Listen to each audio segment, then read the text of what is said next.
I'm being buzzed a lot already. There's so many wild flowers this year, sort of fields of wild flowers, and it feels like the world's been allowed to grow. That's what it feels like. I'm in Ramsbury this week, which I'm not quite sure if that's Wiltshire or Berkshire in South England, to a place called Ramsbury. A nice gentle walk in I think it'll be the woodlands and fields today. Anyway, here we go. Welcome to Photography Daily, the Friday Photo Walk. Well, now this week's Photo Walk is most certainly insect attack. I'm back in the studio and I'm still finding them up the back of my t-shirt. Time to brush off the hazmat suit, probably, so we're out walking again in wonderful English countryside, with the world's playground still waiting. We'll get there. We will. It's the only show in the podcast sphere for photographers like it. Just you, just me, my microphone, our cameras making our pictures, and sharing thoughts about why we do this thing we love. When I say only show in the podcast sphere, turns out there are other walking shows, of course, and we'll talk about that. We'll also tackle the World Cup winner of questions from Gibraltar, talk about freedom to wander and the need to make pictures also while staying in for some.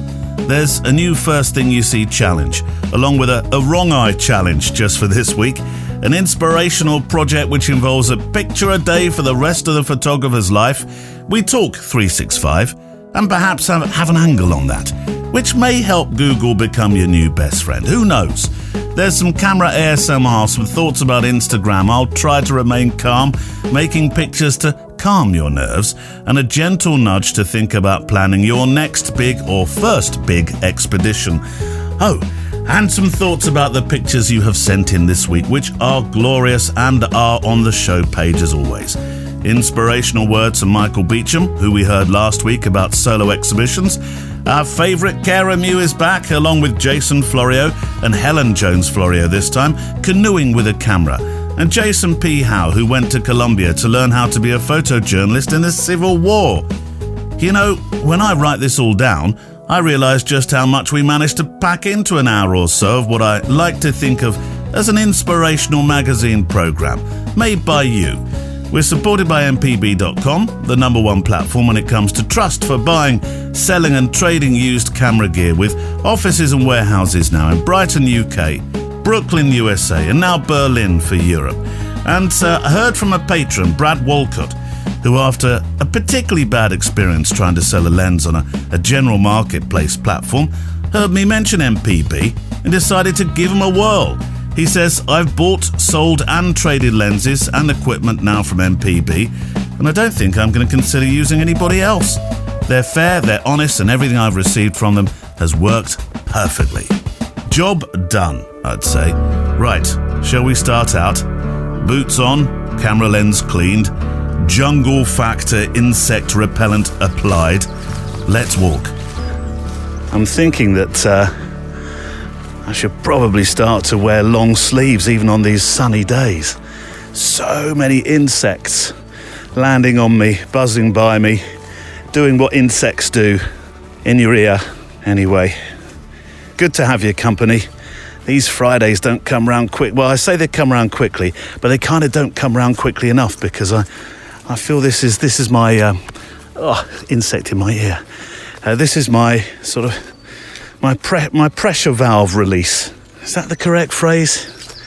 That time just to be with my camera, with you, making a few pictures, having a chat, reading out the mails. Oh, look at that angry grey cloud. Let me get a picture of that. I brought my X100 with me, so you don't have to go in the top pocket. Look at that. Am I going to get caught in that? Shutter speed 600th, f2, ISO 160. I do have the neutral density filter engaged. Look at that though. Whoa. That looks proper angry, that does. Where shall we start? Let's start with one from Christoph Mestek. Hi Neil, a follower now of the Photo Walk episode and your other show with that reprobate friend of yours, as you call him, Mr. Mullins. You see, that phrase is catching on. The Fujicast, of course. I wasn't sure whether to send that here or there. By that, I assume you mean your message. But since I catch every photo walk, I'm thinking here is a good place to start. Well, let's see what you have. I, like you, I'm quite the fan of football. Although, will you forgive me for being a fan of a different club in your beloved London? Oh, I don't know. Which club, Christoph? Of course. I have to say, my father, he was an unusual, if you know your London club rivalries, he was an unusual fella in so much that he supported those in the white shirts and those in the red shirts, Arsenal and Spurs. And in the days where it would definitely be Arsenal one week and Tottenham the next, playing at home, he would actually alternate and go and see Spurs play one week and Arsenal the next. I don't think he did it all the time, but he did it a few times when he could, when he wasn't working. And my grandfather had I think we've talked about my Grandad Harry, Sweet Shop Harry. He had a tobacconist and confectioners along the Great Cambridge Road. And all the Spurs players they knew Harry. They liked Harry because Harry was he was definitely not a man of two shirts at all. They were popped by Harry's to get their tobacco on the way to the matches. There we go. There's a sign of the times. Things have certainly changed, haven't they? So where were we anyway? Yes, your club in London. Well, look, you can follow who you like, Christoph. I don't mind. Anyway, it's football that's got me thinking about this. We shouldn't talk about football, should we? I don't know. It's never. Football sometimes can be the start of many a conversation that strays to the wild side. Oh, look at this. Wonderful.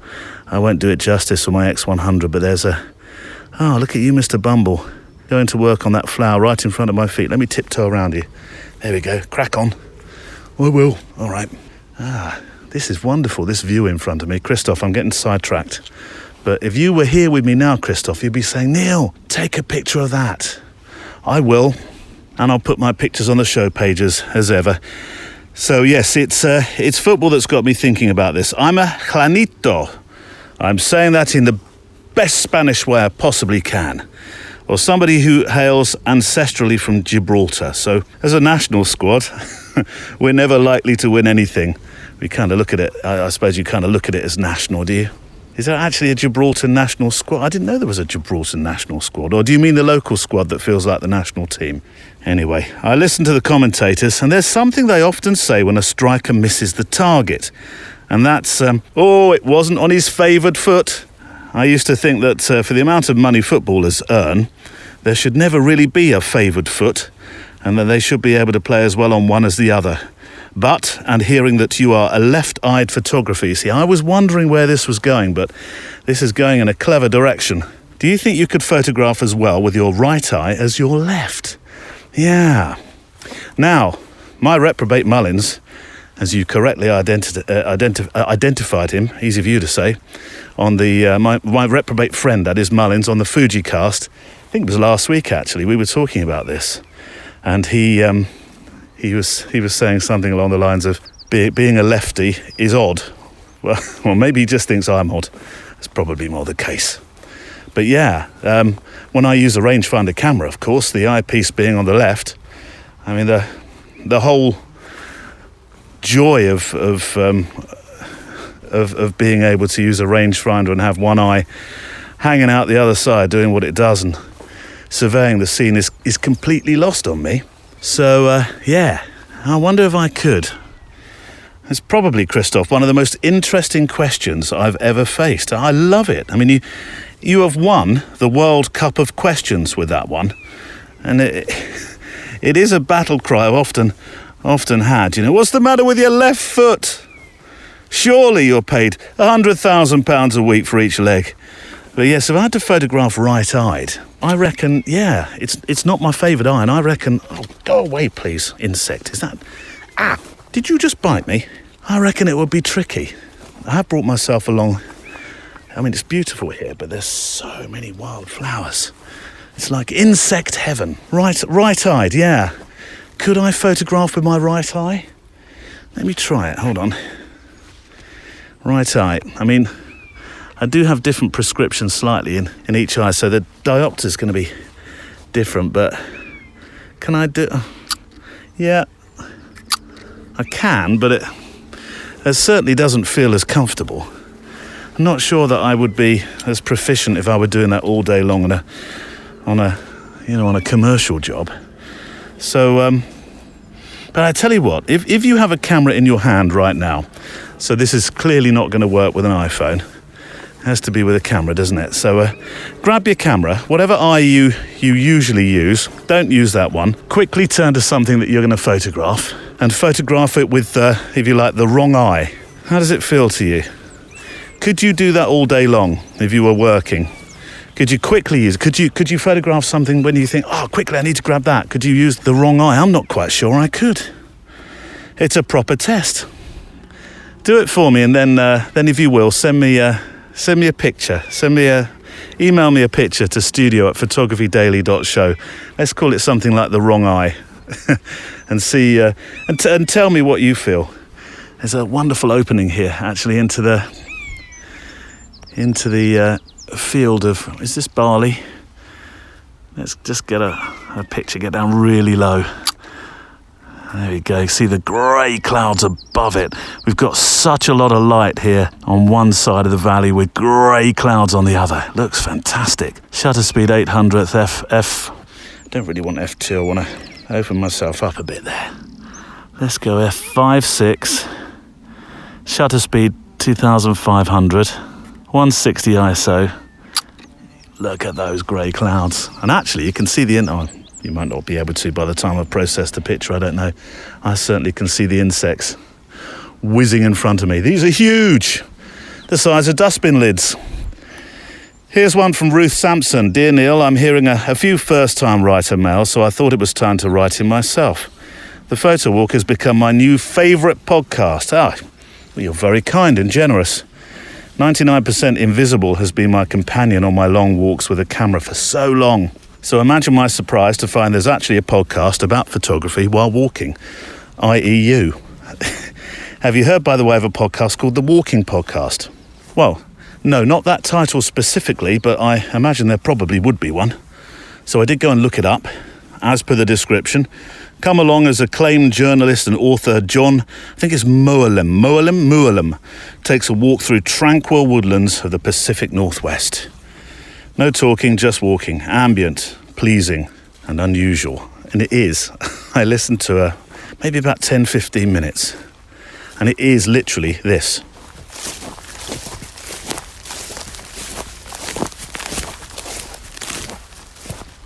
For 45 minutes. I like to think you get a bit of yaffle, as we call it, and this. But it's certainly a niche podcast, there's no doubt about that. Anywho, she says, you are now the podcast of choice. It's been a difficult year plus, and I've spent a lot of it having to stay away from people. But photography has been my literal mental lifesaver. I was fascinated by Michael Beecham talking about photographing in his garden during that time and finding solace in the most simple of things. I've had the heights of feeling blessed with a camera, making macro shots of everything and anything, and the lowest lows wondering when I might be able to photograph the landscapes I so loved once to spend time in. Thank you for those you speak to, and keep walking. I will. People have started signing off with this now. Keep walking. Thank you, Ruth, for your mail, and I do hope that you are, again, hopefully soon, out there photographing what you love in the wilderness and making your pictures. I certainly hope so. Anyway, let's play a little bit from Michael Beecham again, just in case you didn't hear us talking about him last week. He's a friend of both the podcast titles that I present, this one, and of course as a co-presenter with Kev on the FujiCast. But I went over to, it was last week, I went across to see his solo exhibition, his first solo exhibition, Sanity in the Stasis, or Within the Stasis rather. And it features pictures that he made in his back garden with an X100, Fujifilm X100, is it F or V? By the by, that's not too important. What is important is the method by which he did it. He would put small strips of cling film across the camera to get these delicious, soft, renditions of the compositions that he was making. It really is super work. It's not on for too much longer. It's in a place called Gillingham, which is a small village south to southwest of well, it's more south, I suppose, of England. But his work is online, and I'll pop a link, of course, to Michael's work so that you can see the project, Sanity Within the Stasis. But here he is talking about it. We tried not to mow the lawn too often, and we had dandelions growing up, and I do like dandelions. I think that sometimes they're photographed almost to death. I think they can be a little bit of a cliche, and the old blowing the dandelion and taking photos of the seeds in midair. But I love the idea of it, and I think there was a part of me. Actually, when I look at this photo, there is a part of me I recognise absolutely that I looked at I know it sounds morbid, but almost the death of something, and I wanted to try and represent that, because I felt, certainly for me, that I was mourning. It really does sound morbid, I apologise, but I was kind of mourning the death of a way of life that I didn't even know whether we would get back. And I wanted to try and represent that. And I think that's the same for all of the images in this project, is I'm trying to express something of what I was feeling at the time. And nobody knew whether we would have a way of life back that we were used to. I think we're starting to get moments of that back again, but at the time we didn't know. I hit a bit of a dark place, really, and I think that's why I called it the sanity within the stasis. It's trying to find some sense of sanity in a season of things feeling very chaotic and very dark, and I didn't feel that we knew what was going on or what was going to happen, where it was all going to end up. And so this expression of trying to figure the internal stuff in me out, born these black and white images.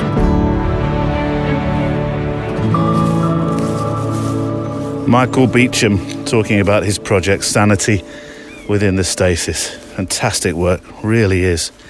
These grey clouds that I told you about, they're getting ever closer. Am I going to be doused with rain? Oh, I've come out without my coat, just my t-shirt, covered in flies and various insects. And a bee landed on me a moment ago. They're all very friendly around here, the locals. Right, we left this new feature, well, newish now, isn't it? It's about 4 weeks that we've been doing this. We won't do it for forever. We'll do it for a while longer yet, though. This thing called First Thing That You See. Very ingenious title, Neil. I know. I thought long and hard about that. And it is essentially, it's a does exactly what it says on the tin feature. We left it quite a way through the show last week. So this week I thought we'd dig in and do it a little bit earlier. We'll do ours in a mo, but first to mention, that's sort of preparing you, isn't it, really? So don't think too much about it, because come that moment that I want you to make a picture of that first thing that you see, I do want it to be genuinely the first thing and not something that you've teed up. Anyway, first, let's do a mention for those that have sent theirs in.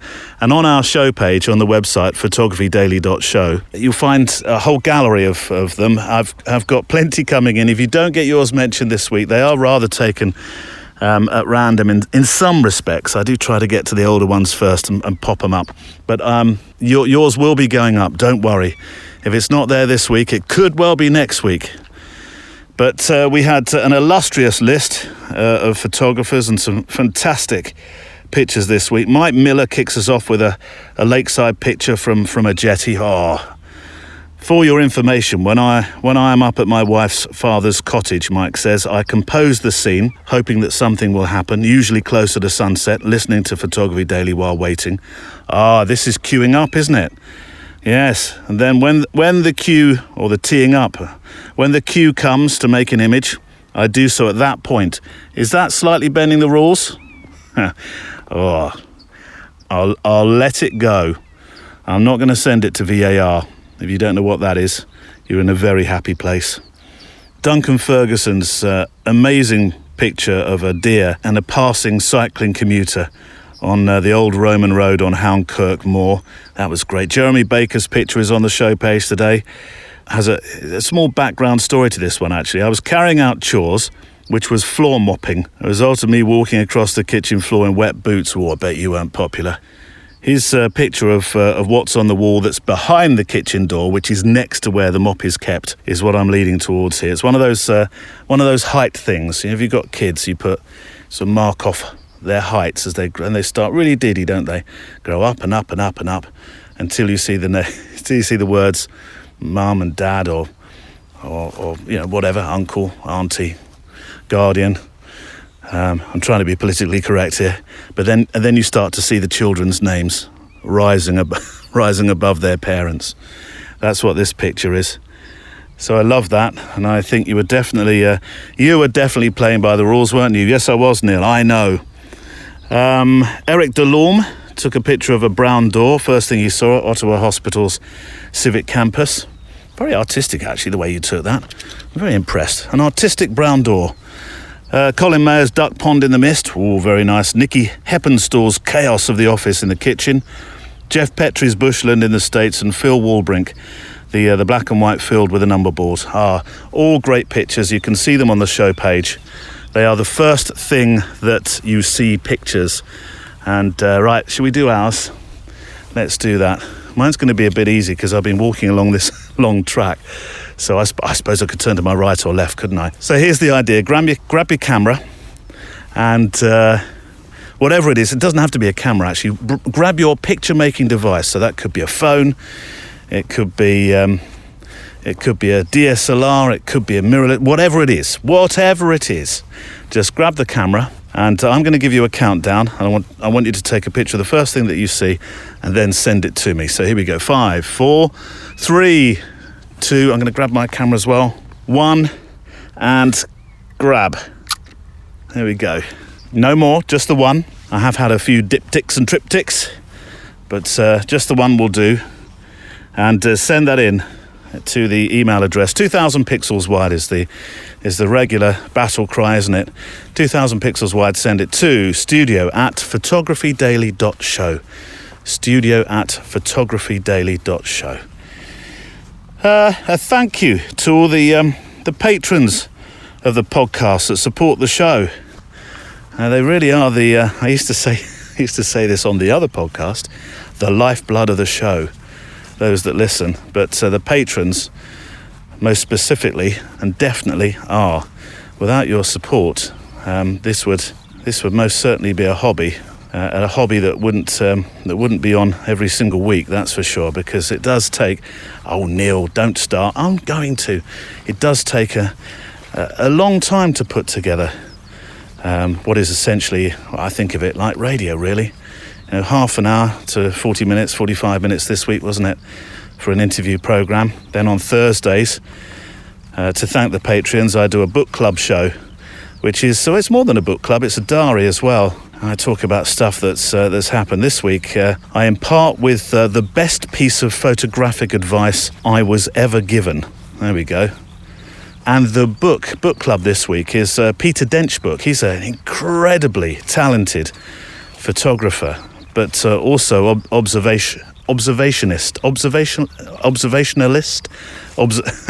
He looks well, and it's quite an old book actually. The pictures were made in 2001. It's called A&E, and it's nothing to do with hospitals, accident and emergency, but everything to do with alcohol and England. Oh, Neil, that's opening a can of worms. It most probably is, but it's a fantastic book. Light and shade, certainly, in terms of documentary work. Absolutely phenomenal. And that's the book that we talk about in the book club this week. So thank you to our patrons, and of course the Friday show, this one, the Photowalk. And it is my mental getaway place. It's not very catchy, is it? But you know what I mean. Just us with our cameras, microphone, the emails, and things like that. It really has been. That is the solace. Most certainly, and thank you to the patrons that support all the titles. But also they get a chance to join in with, and this is what I want to share with you, so you don't have to be a patron to actually enjoy the bit that I'm about to tell you a bit about. But they get a chance to take part in we do a Zoom call once a month, and within that Zoom call, we announce the challenge, the photo challenge. There's a monthly photo challenge, and it ranges. Well, last month we did. What did we do last month? We did meditation, didn't we? Yes. And I want to do a mention for Zishan, who sent in his own meditative picture, made at 5:30 in the morning, waiting for the arrival of his third born, which happened actually on the 15th, just gone. Everybody's doing well, and the older siblings are having a blast, apparently. So yeah, the photo challenge was meditation, and you can see that challenge on the website. Just go to www.photographydaily.show, and you'll see that there's a photo challenge tab, and we're always a month behind. But I like you to see what the patrons do. So all their pictures will be there. The June photo challenge was meditation. And well done. Congratulations to your family, Zishan. And I loved your meditation picture because, well, obviously, because it was a great picture, but equally because of the story behind it. I do remember when our little ones were littler. I remember our Jack. We not long had our Thomas. And Jack had, I think he was quite excited that a little baby brother had arrived. He was quite intrigued by the whole thing. You know, that bump had now become his brother. But I do remember about 2-3 weeks in, the pleasure that he initially showed turned another way when he realised he wasn't getting all the attention now, and it had to be a little bit equally shared. I remember him turning around one day and saying, "Can we put baby back in tummy?" They're obviously the best of friends now, not always. Helen Fennell is another one of our wonderful patrons, and she sent me a link to a website, and I want to share this with you. We did talk about it in our Zoom chat at the start of the week, but I want to share it with you as well because it's just too good to keep to ourselves. It's a link going to Woody Campbell, Woody, W-O-O-D-Y, Woody, and then Campbell.com. Has been making pictures for a long time, as he says, one photograph every day for the rest of my life. So far, every day without fail for 11 years. He's gone off grid actually for a couple of weeks, but he's making pictures he promises every day. But it certainly grabbed the attention and interest of 110,000 followers on Instagram. Some of them are truly artistic, some of his pictures. Some are street and many are just, well, almost like the first thing that you see pictures. They really are. It's a real collection. Day 4,243 of one photo every day for the rest of my life is just chairs at the local burger joint in Washington. Simple, see? Simple. 365s. Now I'm more and more intrigued by doing my own, by starting up a 365. I've done a 365 in the past, but I've not done it properly. My 365 in the past, and I did one where I managed for the whole year, then I did another one where I stopped at about day 114. 114 seems to come to mind. And it was a bit of a cheat, really. Don't tell anybody. But it was me just sharing my... It was quite a good idea, actually, but, you know, because for Google Juice, for search engine optimization, it did my website a whole pile of good, because every single day I was posting a picture from my back catalogue so that couples and prospective brides and grooms in particular, there were a few portraits up there as well, could see my work and see the sort of rolling development of pictures. And at one stage, I think I was presenting 35,000 pictures a year to couples, not from one wedding, you understand, across all of them. I certainly had, a fair amount to choose from. So although that might be considered a bit of a cheat for a 365, it's not actually a bad idea if you're thinking of doing something that feeds into your website. It worked really, really well for the time that I did it. So I am thinking about, we've got a few of our members, a few of our patrons that do a 365. Steve Brand and Mike Miller in particular the other day, they were talking about it in the group, and they've made some terrific pictures. So it is, I am thinking about it, sort of a countdown to New Year. But I did equally think whether I should make that a sound one. So I don't know, are there any 365 features or podcasts? There must be. But that could be quite fun. And if some way that could lead back to pictures as well, That would be good. Neil, you're giving yourself something else to do. I know, you know what I'm like. Anyway, yeah, there's an idea for you. 365, and what Woody is doing as well. A picture every day for the rest of your life. No need to write oodles about it. Just make and post and share. And I must admit, I went right back to 2009 when he started. I got lost in his work for at least an hour, probably more. Super idea, and I recommend. I'll put the website link on the show page today. I recommend you go and have a gander yourself. I'm not sure you're going to hear this. This is going to be one of those audio experiments that goes terribly wrong, but I've noticed it's almost like we really have allowed the wilderness to come back to us this year. When I walk on my walks this year, I'm seeing so many areas of farmland that seem to have been put aside for wildflowers, quite large areas as well. And I'm right next to one now, and all I can hear of all the insects and the bees, which is wonderful within this area, is I can hear this just gentle bzzz. It's like an electrical hum, but a natural one. I'm going to put my microphone near it. I wonder if you can hear it. Probably you won't above the birds song. You might hear it. Here we go. Shh. Turn it up loud. I promise not to shout when I come back. I'll lead you gently back in again.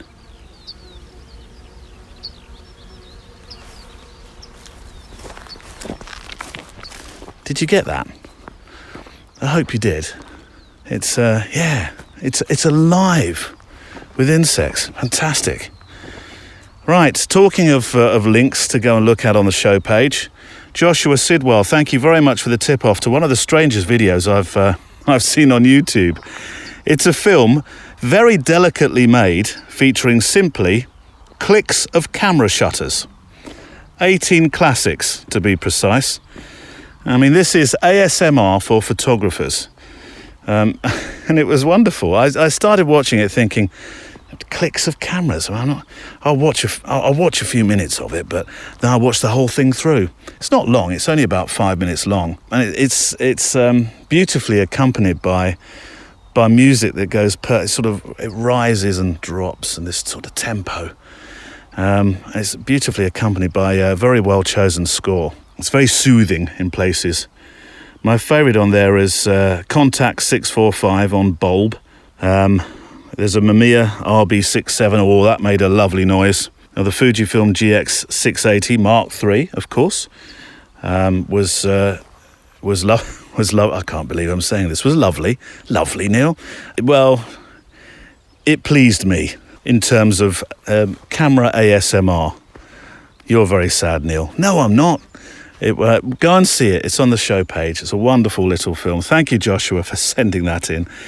So here we are, Photowalk on a Friday. If this is one of, I know that a few people have just started joining us. If this is one of your first Photowalks, the whole idea, as I said at the head of the show, is that we take a camera and I like to take my camera very much into nature.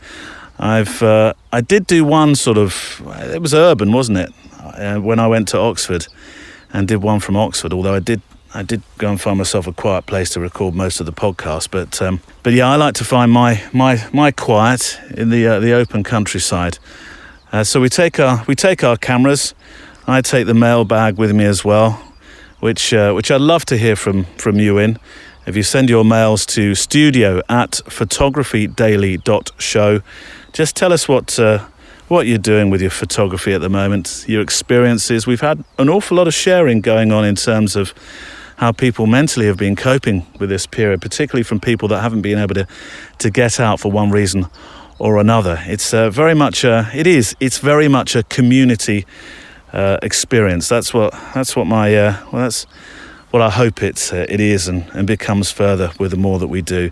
So it's lovely to hear from you, and better still, if you can send me the photographs that you make on these photo walks that you take during these periods while you have your earbuds in, brilliant. Send them in 2,000 pixels wide, the pictures, to studio@photographydaily.show.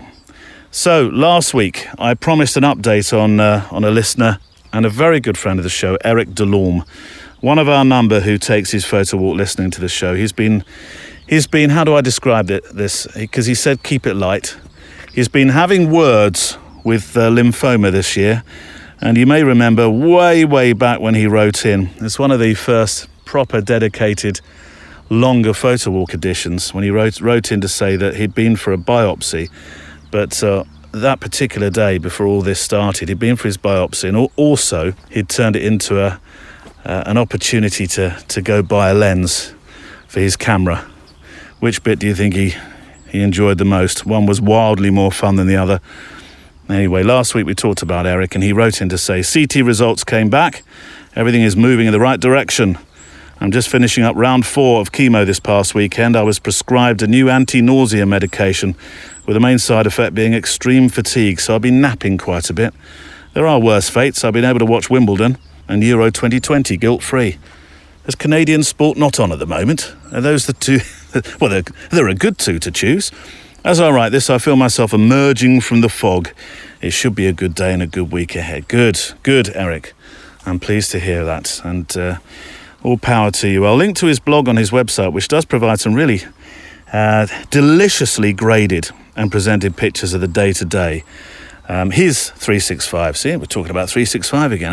Actually, you even managed to make a table lot of pills look artistic in black and white. As Eric says next to the picture, my box of Tic Tacs I must take every morning for 3 days during each round of my chemotherapy. So I'll put a link to his website, because I'd like you to see his website, because there's some terrific work on there, terrific studies on there. And also I'll put a dedicated link to his 365, which is on Flickr. On that note, his Instagram is quite interesting. It's very limited, but for good reason.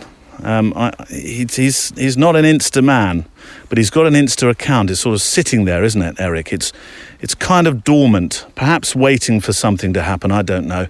But he has 9 boxes that simply say that it's arranged, there's some words arranged on those boxes on the grid to say, find me on Flickr, on his 9-box grid, which I understand is one of those things that might change. Are they talking about going back to a 4-width grid? I mean, they're talking about all sorts of things at the moment.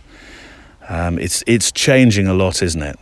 Kevin, what was it? Systrom, wasn't it? Kevin Systrom, the founder. Do you remember he said, I wrote down the words actually, Instagram is about the power of a collective bunch of people capturing the world. That's what he said. I hope I'll be around in 100 years to see what people think about Instagram. Well, I'm not sure the new powers to be, if you keep tweaking in this sort of ad-tastic way, that people will even be talking about it, I have to say. Do you remember Instagram? Instagram, no, don't remember it. There's a YouTube film which I'll link to in the show notes by Johnny Keeley, who suggested at one point in his film called Instagram Isn't for Photographers, which is a film I caught a little while back, that if you want to embrace the platform moving ahead and make it work for your business, then, and this is interesting, then stop thinking of photography as a skill, but more of an extension of your identity, part of your personality. Now, I know that he was specifically talking about business, but I suppose, you could just generally be talking to anybody that has an Instagram grid that enjoys sharing with the world their work. An extension of your identity, part of your personality. And before you scream at the player, by the way, go watch the whole film, because he makes some salient points about where photography and Instagram is headed. But I don't entirely agree when he says it's not a platform for photography, it's a platform for personality. Although the more I've been thinking about this the last couple of days, perhaps I do.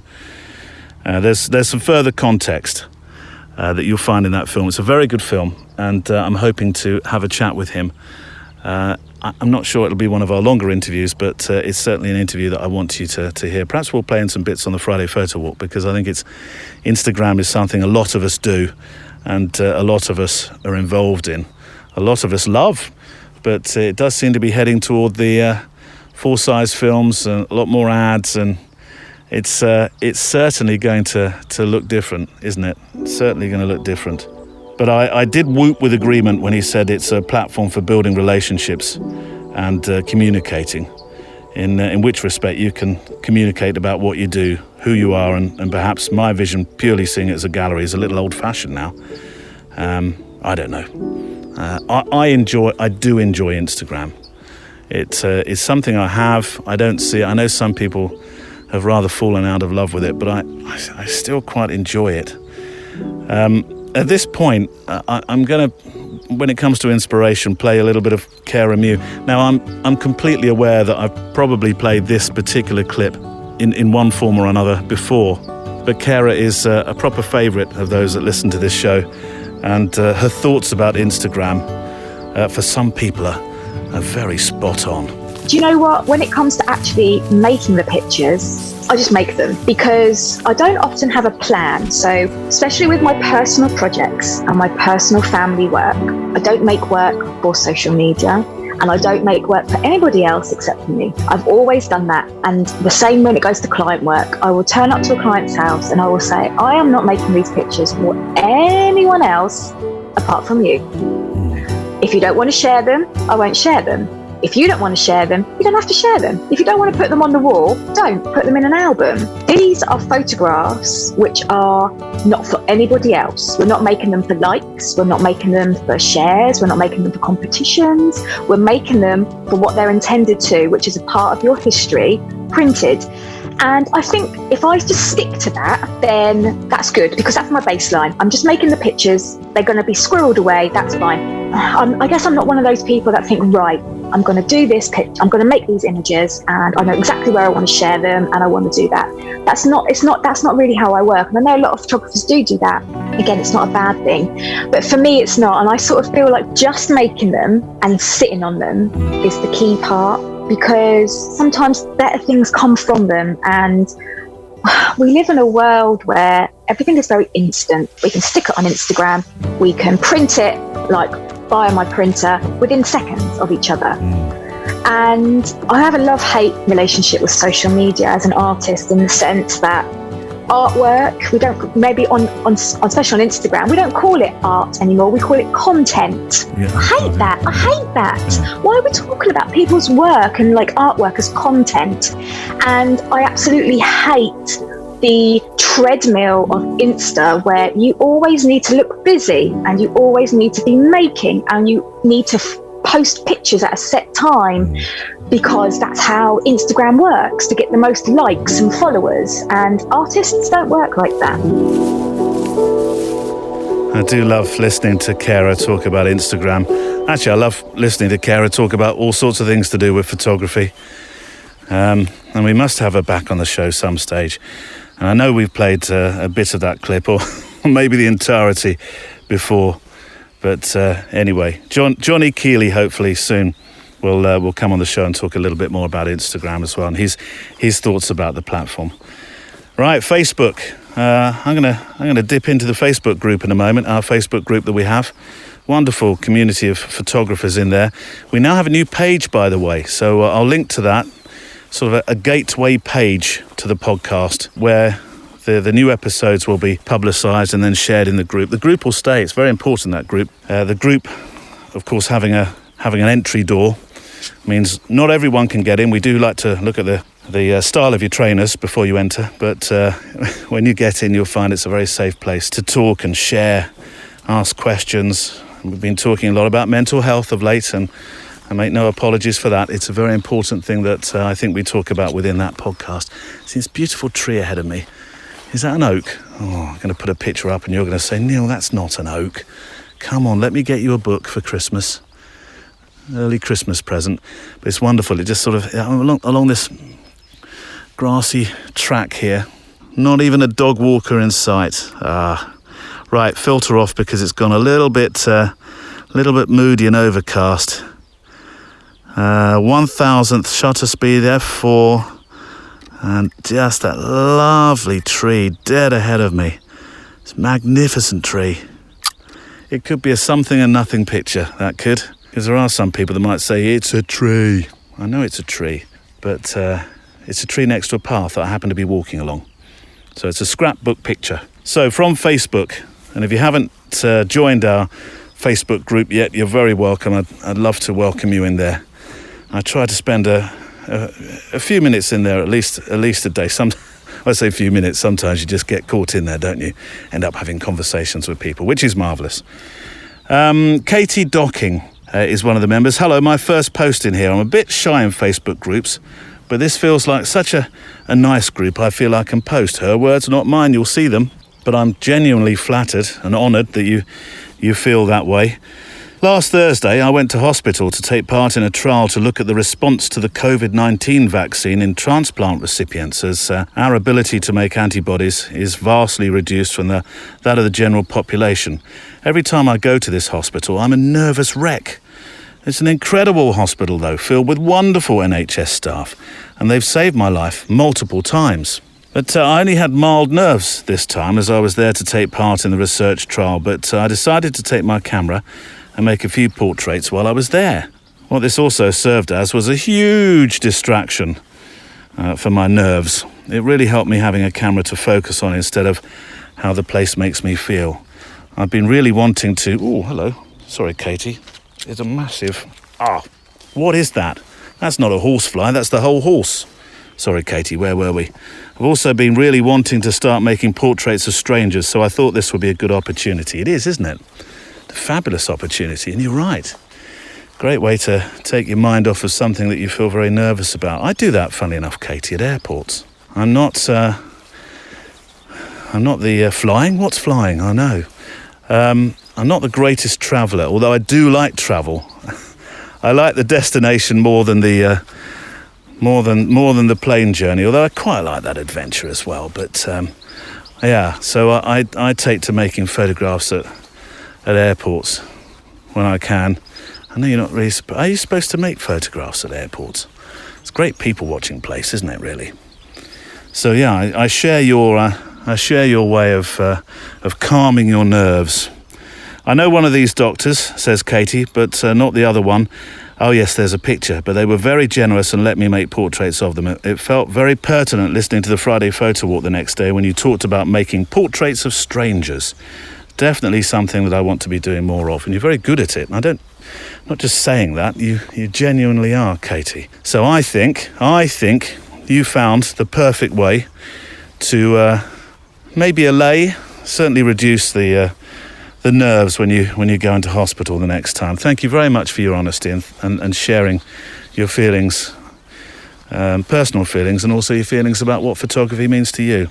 Greatly privileged that you wrote in, or rather that you posted. You didn't write in, did you? You posted. But I like to feature some of the posts. Here's someone, here's one from somebody we know simply now as Sinj, S-I-N-J, John Sinjan. He's now signing off as Sinj. So Sinj it is from this moment on. Before I read the mail, some context, by the way. Episode 244 during the week, Colombian Civil War, a photographic learning ground, featured a photographer that, am I allowed to say I've become because Sinj said this as well, I've become a huge fan of this photographer. I really have. His work, his observation, his skills as a storyteller, they're just amazing. But the backstory of him is, it blew me away. His backstory, Jason's backstory, is that he was working in a camera shop for the best part of a decade. I think it was 8 years. And essentially he'd met, he'd met two photographers in particular that he referenced. One was a war photographer and one was a travel photographer. And he was captivated, I think he was captivated by the condition of the cameras that this war photographer would bring in and the stories, I'm sure. But then he looked across as a third character in this story, that being the manager in the shop, the one wearing the tie, and he decided that is not where I want to be. And so essentially he sold everything that he owned and he bought himself, I'm not sure if it was one or two, rangefinder cameras, took 50 rolls of film and jetted off literally to Colombia, and then learned to be a conflict photographer as he went along, which leads to some enormously interesting stories. And he tells that story Wednesday just gone on Wednesday's show, which is called Colombian Civil War, a photographic learning ground, because it was his photographic learning ground. He goes on later to become a very, very respected photojournalist working in Iraq and Afghanistan, the Middle East. And we're going to have more from that part of the story in part 2, which is this coming Monday. We have a Monday bonus edition, where Jason talks about his work in the Middle East and a little more about being a conflict photographer, what it means, and also what he's doing now, because he has a very different, photographic still in some respects, but he has a very different life now. I shan't say more, but that'll be on Monday. So yeah, from Singe, good morning, Neil. I've just listened to part one of 2 of the interview with Jason Howe, and from only having seen the film about 6 times now. The film. I omitted to mention the film. A Good Day to Die, Hoka Hey. It's a pay-per-view, but I think, what did I get? £1.99, I think, on YouTube was what I paid to watch it. I had it for 24 hours, and I'll be hiring it again. In fact, I'll probably buy the rights to watch it over and over, I think, because it's just an extremely inspirational film. Not that I'm just about to rush off to work in war zones, but just inspirational from listening to a photographer talk about his craft and learning his craft. Anyway, I'm digressing. But yes, so he's watched the film 6 times, says Singe. I learned extras that the film didn't share about his beginning in the camera shop, which we mentioned a moment ago, and also working in Tesco. Yes, because he would fly back and forth from Colombia to make extra money. He'd literally stack shelves in Tesco. Then when he'd earned enough, he'd head back to Colombia and carry on making this story behind the lines, which has become this. The book. It's all black and white. He did the whole thing in black and white, the whole thing on a rangefinder. Honestly, this work.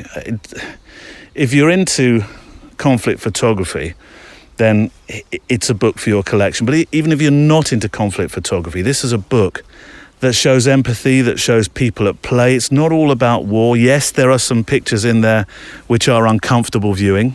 I'll admit to that. But there are equally pictures that show people just going about their day. And there's love stories, in fact, in there as well, which is, and there is an overarching love story, which you'll understand if you listen to the interview and you read the book. So yeah, amazing. His human story throughout the film really grabbed me, and I've become a huge fan. Fan is the wrong word and term, but I've become very interested in this human being. Perhaps that's what I meant as well. I'm very interested in this human being. And though, again, it's a photographer that I was aware of, it was actually Singe that suggested him as an interview that he'd like to hear. And so I toddled off, I did, doing what I was told, and approached Jason, and Jason said yes, and that's why we had the interview on. And if you have sent suggestions in for interviews, then I do take every single one seriously. I might not quickly get to them all, but I drop them all a mail. If I like the work and I think they've got a story to tell, and they all have really, haven't they? Some phenomenal suggestions that you make. I tell you what, let's see, it makes sense, doesn't it, to hear a bit of inspiration from that show that was Wednesday just gone. So this is hot off the press, as they say in terms of episodes. So this is Jason P. Howe, a giant, no doubt, with a camera. I had been travelling and taking pictures for quite a number of years prior to that, and in fact had become a little, we could say, bored with travel photography, because it was at the time when more and more people were travelling. Digital cameras had just come along, and so it was, buy one picture of Machu Picchu, get 3 free. The world was becoming saturated with images of people in exotic locations, and that helped me to sort of decide that I wanted to do something that, from my own perspective, had more value and longer term. So with travel photography, it's something that, again, was more and more of it coming out all the time. But documenting a conflict, those conflicts happen over a defined period of time, whether that's anything from a few weeks to a few years. Conflict in Colombia, of course, went on for 50 years. But I was inspired by the images that I'd seen of the war in El Salvador and in Nicaragua and places like that, and also really struck by the fact that there was quite a limited amount of photography around, and certainly in terms of book form, just a handful of books on each of those conflicts. And I had thought about going to cover the war in the Balkans, but that was quite an intense conflict, I knew that I didn't have the necessary skills and experience to not only survive it, but to actually produce meaningful imagery that would be of value. And so Latin America was a place that I'd spent a lot of time. I'd made multiple trips over the previous decade. So I felt comfortable, and I felt that I actually could find something to say about that conflict. Jason P. Howe from Wednesday. And I thoroughly recommend going to listen to that episode. A plane just flew over. It's gone by now. Normally, of course, you know me. I'm oh, not another plane. We've been saved from that noise pollution, it seems, this week. Yeah, it just flew up. It sounded like it had real engine problems. It was yaffling a bit, in a not very comfortable yaffling sense. It seems to have picked up again. I saw a YouTube, such as my YouTube video. Video watching habits are rather strange. The stuff I get, I'm sure I get suggested lots of stuff because the kids use my YouTube account. Did I say Instagram? I meant YouTube. They use my YouTube account, so I get everything that they're watching suggested for my pleasure in the future as well, which often ends up as being lots and lots of stuff about trains, because of course Thomas is interested in his trains. And then I'm sure it's Jack that's watching the 3 minutes of aviation thing, which usually ends up with, oh, he's coming round again. You might be able to hear him in the background. I think he's okay. He's just having some fun. And the other day I watched a film on this 3 minutes of aviation movie, feature, where somebody just was literally just landed in a field next to a walker. That was a surprise. And I thought for a minute we might be having the same situation here. I was ready with my camera. Right, some mails and pictures for the show page today. The show page is the place to go and see those that kindly send in their contributions so that we can see where you've been walking as well. Federico Tack.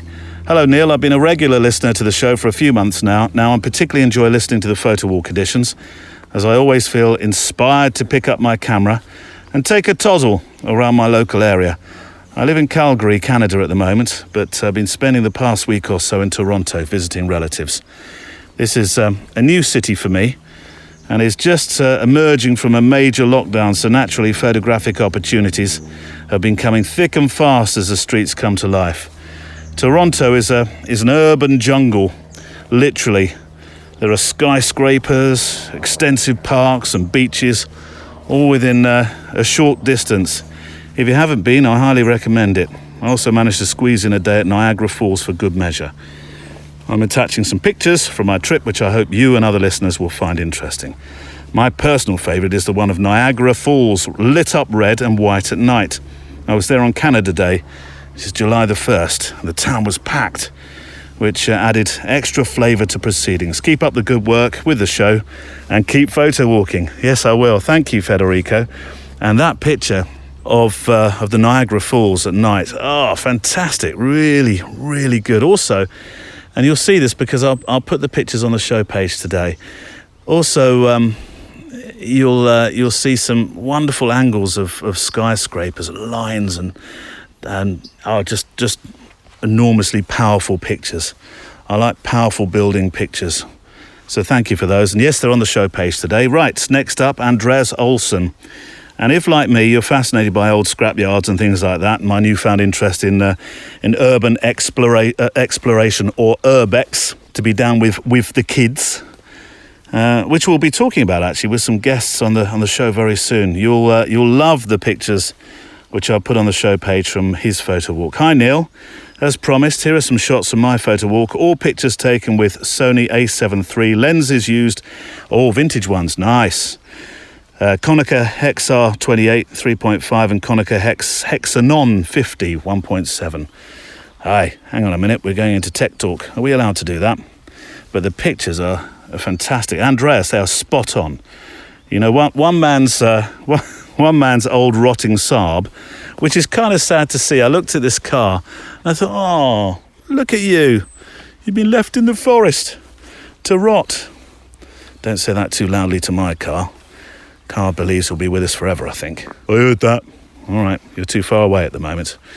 But yeah, I felt a tad sad about the old rotting Saab.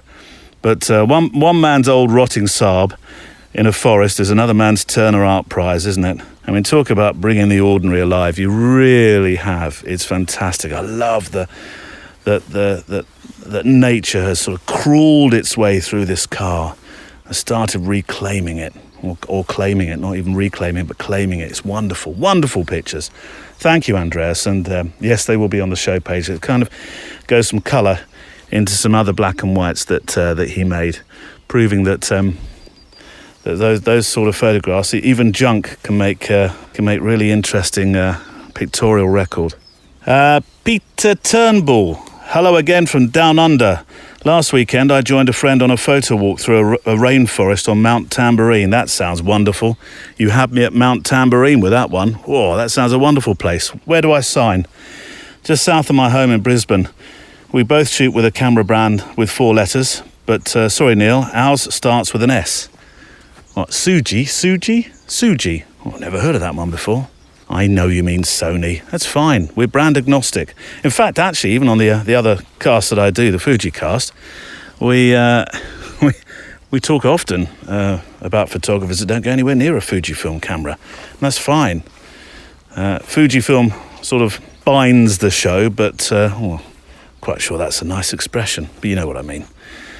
But yes, so you can use a Sony or a Suji if you want. In fact, that's how we met. My friend Craig is a Sony advocate, and we met up regularly to shoot in different locations, trying out new styles and pushing ourselves. You know, I say I like spending my time alone on these photo walks. I like that idea. It's just you and me and the clipboard with all the lovely messages that you send in and the thoughts that you have on Facebook, etc. But I quite like the idea of actually just heading out, going for a walk with somebody and just making some pictures. It is a good way to drive. Oh, look at this. What a weird thing in the top of my my microphone, my dead cat. That's insect with about 500 legs. How on earth do you fly? Yeah, so I think that's a great idea. Nice idea. Earlier this year, we engaged in a game of photography ping pong. After I heard you talk about it on your show, on one of your shows, at least I'm pretty sure it was you. Yes, it was. Photography ping pong works in a way where you don't actually. In fact, it's better still if you don't. Well, you shouldn't go for a walk. Hang on, the rules are changing all the time we go along. It's a really good game to play with a photographer that you don't walk with. That you send a picture, and that picture inspires the next picture. They ping it back to you. You make a picture, and you pong it back to them. Ping pong, photographic ping pong. But I digress, says Peter. The images I've shared this week are from the forest. Ah, yes, it was wet. It was a little cold. There were leeches, and this was my first time shooting in this environment. So please excuse the fact that they're a little clumsy. His words, not mine. So this is a rainforest that he's talking about, Mount Tambourine. It's absolutely exquisite, these pictures. We tried out a variety of lenses, shot natural light and flash, and just had a good time talking photography. As we were setting up a nothing shot, I could hear your voice in the background, talking about the somethings and nothings, and it made me smile. Thank you for the podcast. I look forward to it each week and make sure that I catch every episode. Keep up the great work. P.S. Being a Scotsman in Brisbane, I thought Craig would be familiar with Garibaldi's, but alas, no. Instead, we had freshly made pancakes and brewed coffee from the back of his van. Oh, Peter, do you know what? That sounds, dare I say, even better. Pancakes and coffee, wonderful. Although Garibaldi's as an appetizer, that'd be nice, wouldn't it? I tell you what, the lush colours, you'll see these pictures today on the show page. So you'll see all the pictures from those that I've just mentioned. You'll see I put them on the show page. They'll have galleries each on today's episode. And the colours of Peter's pictures, so lush. I mean, there's one, I think it might be 2 or 3 pictures in. I'm out in the wilds now, Peter. I can't quite remember. Not the wilds that you were in, of course, but I think it's 3 in where I looked at it and thought, it looks too perfect. It looks almost like it was recreated in a studio. I suppose actually you can only get that kind of perfection in the wild. I'm changing my mind on that one. But the one shot through the hole in the tree that had come down as well, extraordinary. I need to find myself a rainforest. I am actually coming to Australia again. Yes, I am. Not yet, Neil, you're not welcome yet. I know that. We've got to get rid of this blasted pandemic, haven't we? Or if not, get rid of it, somehow learn to live with it. But I am coming out to Australia again. And I tell you what, having seen your pictures, I think I know one place I might be heading.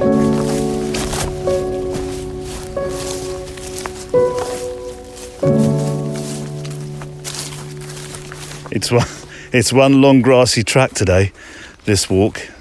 That's what it sounds like, doesn't it? A long grassy walk. Ending slightly differently this week. I want you to, here we go. Well, not if you're driving. So if you are, if you're driving your truck, and we have a few that drive trucks listening to the show, and cars, and or your van, if you're involved in van life, something we've been talking about of late. I want you to close your eyes. So if we're in the countryside, eyes closed, don't walk into the tree, and imagine somewhere you would like to travel to make pictures, and or have an adventure. Yes, have an adventure. Somewhere where you have an adventure in your mind. Let me linger on that thought for a while, and let me talk about Jason Florio and his wife Helen Jones Florio. I met up with them last week, and they're exhibiting at the moment. They have an exhibition in a Swindon park. Swindon is it's in the south, isn't it, of England? Yes, in Wiltshire. It is Wiltshire, yes. Neil, your geography this week, I know. But they've got an exhibition. It's moving around a little bit within Swindon. It's a photographic exhibition that's being organised by Jennifer Berry, who is a documentary photographer herself. And she's got 3 photographers involved, but I'll get to that in just a moment's time. But it was lovely to see the pictures that they made that are being exhibited at the moment of an adventure, a trip that they made along the River Gambia, from source to sea. Well, it starts off as a sort of a babbling brook. No, babbling. Well, it's babbling out of the ground. Just it's literally some stones, and it sort of comes up out of the ground, and as it winds through this West African country, sort of 700 miles. So it starts in. Does it start in Mali? Neil, please do some research. I know that's the danger of ad-libbing. I always tell you I'm much better with a script. But yes, it winds. It really does wind through these countries in West Africa, and eventually goes out to sea. Right next to, it's the River Gambia, right next to Banjul, which is the capital city. And by that stage, it's really wide. So it all starts this little babbling brook, which is a fascinating story. And Jason and Helen decided that they would go on an adventure, and they would canoe all the way down this river. And it's an adventure that they prepared for best they could. They did have 2 locals that were with them, although that's a story in itself, because I think on Christmas Day there was almost mutiny. But it is an incredible adventure, and although they were prepared for it, they weren't fully prepared for it, and lots of things happen along the way that they weren't quite expecting. But it's a fantastic adventure, it's a fantastic expedition, and it's the kind of thing that I'm not about to say we could all do, because it depends upon all sorts of things, not just the logistics and the finances, but also the ability to travel to places that you might think, right, Neil, out of Mongolia, that's what I came back with just a moment ago. It might be easier that your expedition starts a little bit closer to home, but we can all do these adventures. We've talked about the Camino Trail, haven't we? That you can walk in, right the way from Germany through France, Spain. The Camino Trail, that's an adventure in itself, and I've had a couple of guests, one coming up that's done that. But I mention this because, yes, I want to talk about photography, and I want to talk about their adventure, and I'd love you to go and see the pictures, and I will link to them. But also for the next 3 months, we're proud to partner for the first time a photographic event. Yes, little old us, the podcast, partnering a photographic event. And that's this outdoor exhibition in the south of England called Photo Swindon. And there's going to be 3 international photographers. I've told you about Jason Florio, although I do very much count Helen as joining him in that particular adventure, because they were in their canoe from source to sea in the Gambia. And there's also Martin Parr and Sanna de Wilde. I'm hoping to speak to one or both of them in the near future when their exhibitions come along. But as I say on the shows, don't worry if you're not based in the UK, because we'll be. I'm aware that you'll say, well, Neil, I can't make it to Swindon. I live in Calgary. I'm visiting folks in Perth. Well, you wouldn't be visiting at the moment very much, would you? Sorry, I live in Perth. That's better. Get it right, Neil. So, yeah, if you're in different parts of the country, or the world, rather, or even the country, you might not be able to get to Swindon so easily. So I'll link to their works and the event. But if you are in the UK and in travel distance of the event, this exhibition curated by Jennifer features a collection of works with a shared title. It's called In Sync, Natures of Togetherness, which deals with a world that's coming together now after 15, 16 months, a year and a half almost of being isolated. It's about how togetherness has always been here, even though we've been locked down. Wonderful idea. And what I really like about this is Jennifer's essentially created something that I think other people could do in their towns and cities as well, though this is very, very well done. It's not. It's in terms of putting an exhibition on where you put photographs in a park. I mean, you need some very clever, special, strong framing systems to be able to do that. Jennifer's done just an incredible job on this. I think ably assisted in places as well by her husband John. But this idea that you could do something like it in your own town, I think it's a nice idea. And I know now that they've got this kit that they're in a perfect place to hopefully put more on in the future. So, I mean, we've heard from Jason in episode 236, which was Rogue Hippos and Photographing During a Dictatorship. And this is the work that's on show in the Open in Swindon, different locations. But I went last week, as I say, to see it. But best of all, I met up with Jennifer and John and Jason and Helen.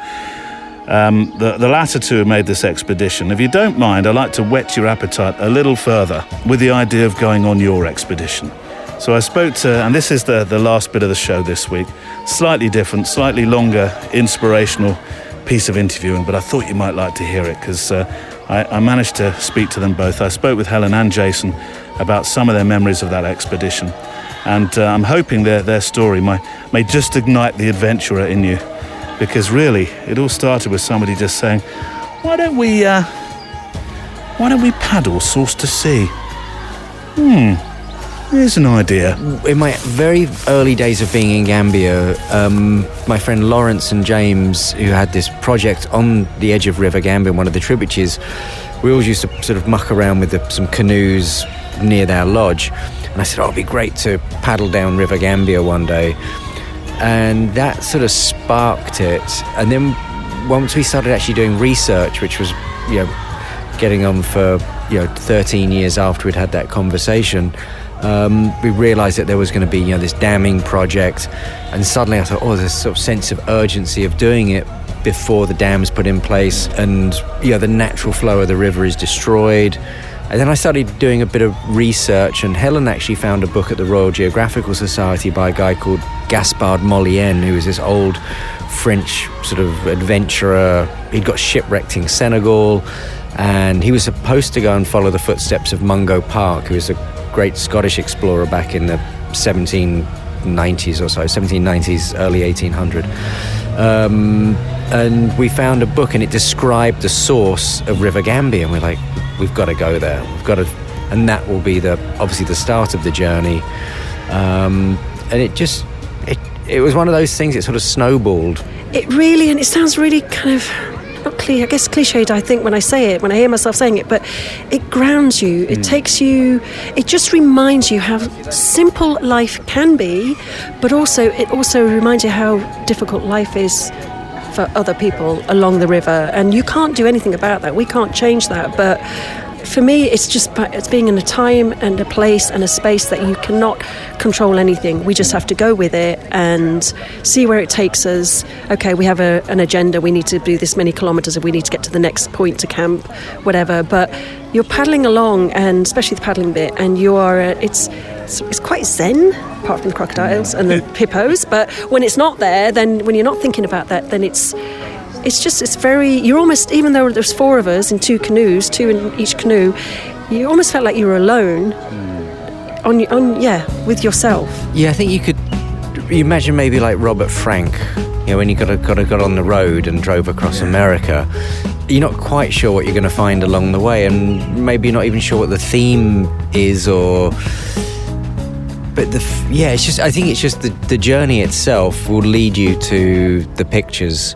You can't anticipate. I couldn't anticipate, what I was going to see along the way. Really, I made a sort of a vague idea of having spent time in Africa. I'd like, okay, this is probably things I would come across, but once you sort of choose the thread and the path, then everything else it unfolds in front of you. Every single one of these images that are here, they were all unexpected. There was nothing set up. There was nothing. Everything we came across was in these images were people just going about their daily lives, which to us, the Gambians or in Senegal or in Photowalk was like, well, this is our, kind of didn't really understand what we were doing because this is their daily life, and why can you find this interesting? And none of it was planned. We didn't know what to expect. We had no idea. Now there is the adventure of making pictures. Sure, it helps to have a river that starts as a babble and ends up as an ocean, filled with unexpected gold mines, new friends, scenery you've not seen or met before, with the added challenge of the odd croc or 10, and hippos that swim perilously close beneath your tiny canoe in comparison. But adventure is everywhere, and often on our doorsteps, and what we make it. And that's it for today. Keep sending your questions, feedback and photo stories to studio@photographydaily.show so that I can feature you in the mailbag edition, which is the Friday Photo Walk. On that note, remember you can also send in your pictures from your own photo walks, which I love to receive, and they'll appear on the episode's show page online, with links to your website or Instagram if you choose. Monday, there's the bonus edition of Jason P. Howe. This time he's in the Middle East and he gets more personal about his photographic mission, plus what he's doing now. Wednesday, we head into the landscape with a supremely talented John Brocklis. If you haven't yet, join the private Facebook group and follow us on Instagram. Links to all this and our guests and our wonderful supporters on Patreon, they'll be on the Photography Daily show page today, linked to in your podcast player app as always, and that of course will take you through to a way to send in email too. Music on the show from the incredible artlist.io, and I look forward to photographing with you, hearing from you and talking with you next time. Well, that's it for this week. Car? Yes? I'm coming back. I can see you. Well, don't be grumpy. What's the matter this week? Well, I'm covered in flies. Well, that's nature, isn't it?